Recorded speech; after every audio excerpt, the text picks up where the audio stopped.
Good morning friend. आज मैं इस वीडियो में डिस्कस करूंगा कि ये केवीए क्या होता है, किलोवाट क्या होता है या केवीएआर क्या होता है।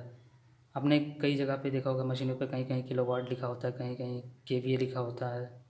केवीआर तो कहीं कम ही देखने को मिलता है आपको, बट कैपेसिटर या कोई इंडक्टर है तो उस पर देखने को मिलेगा।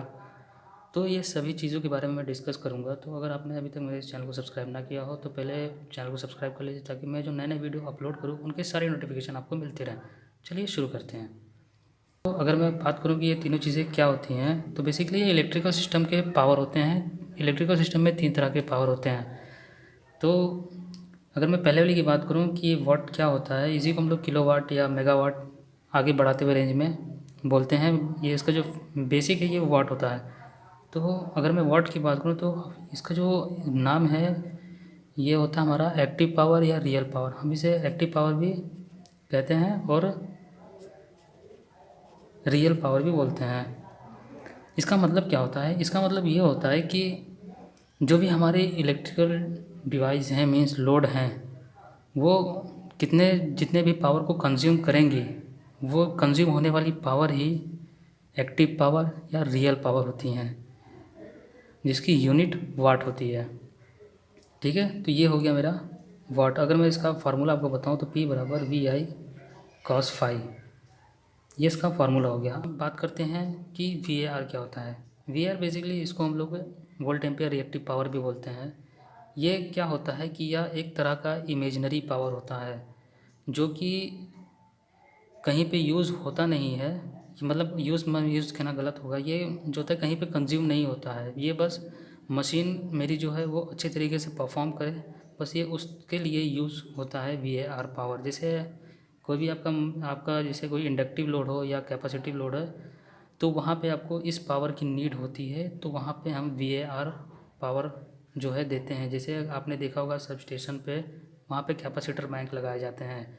ये क्यों लगाए जाते हैं? क्योंकि जैसे मान लीजिए आप आपके घरों में इंडक्टिव लोड जैसे टीवी हो गया, इंडक्टिव लोड जैसे आपका ये हो गया, रेफ्रिजरेटर हो गया, फ़ैन हो गया, और जो वाटर पंप होते हैं घरों में, ये सब इंडक्टिव लोड है। तो इनको जो है ये सब इंडक्टिव लोड है, इनको VAR पावर की आवश्यकता होती है। तो वहाँ पर कैपेसिटर बैंक लगाया जाता है, ताकि हमारा, क्योंकि अगर हम इस पावर को प्रोवाइड नहीं कराएंगे तो हमारा जो वोल्टेज प्रोफाइल होता है वो डाउन हो जाएगा। क्योंकि अगर हम रिएक्टिव पावर का सप्लाई नहीं करेंगे तो फिर सेंडिंग पावर पे तो वोल्टेज तो वहाँ पे ठीक रहेगा, बट जो रिसीविंग एंड होगा वहाँ पे आपका वोल्टेज जो है डाउन होना शुरू कर देगा।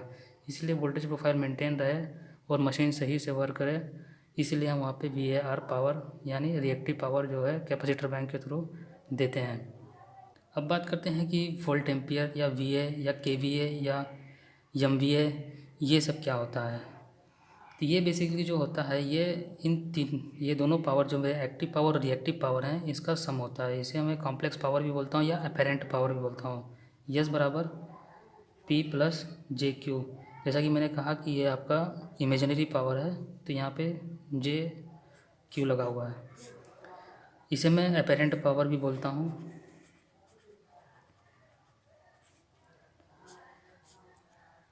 ये दोनों का सम होता है। जैसे मान लीजिए कि आपका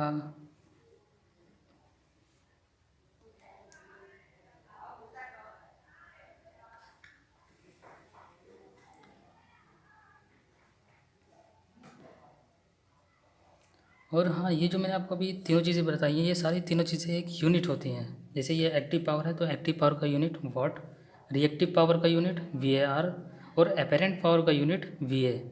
अब वो कितना है उस हिसाब से हम किलो वोल्ट एम्पियर बोलते हैं या KVA या मेगा वोल्ट एम्पियर या MVA, इस हिसाब से हम उसे बोलते हैं।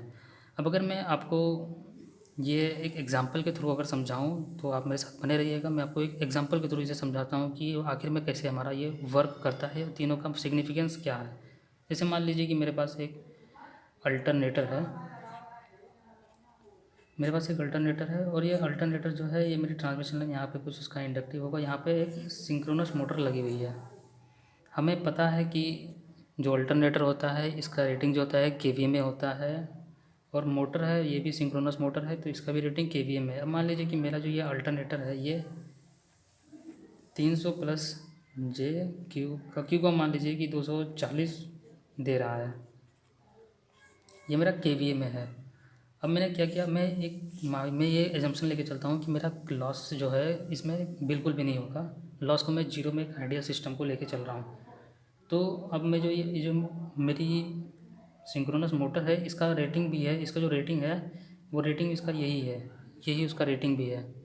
तो मैंने जब सप्लाई दिया तो अब क्या हुआ कि अब जो इस मोटर के शाफ्ट पे, क्योंकि ये जितना जनरेट कर रहा है उतना ही इसका रेटिंग भी मैंने रखा है, तो जिसके शाफ्ट में मुझे जो एक्टिव पावर मिलेगी, मीन्स जिस पावर को मैं कंज्यूम करूँगा कि कोई लोड लगा के, वो पावर जो होगी ये वाट वाली पावर होगी। यानी ये जो मेरी पावर है यहाँ पे 300 किलोवाट की मुझे इसके सॉफ्ट पे पावर मिलेगी।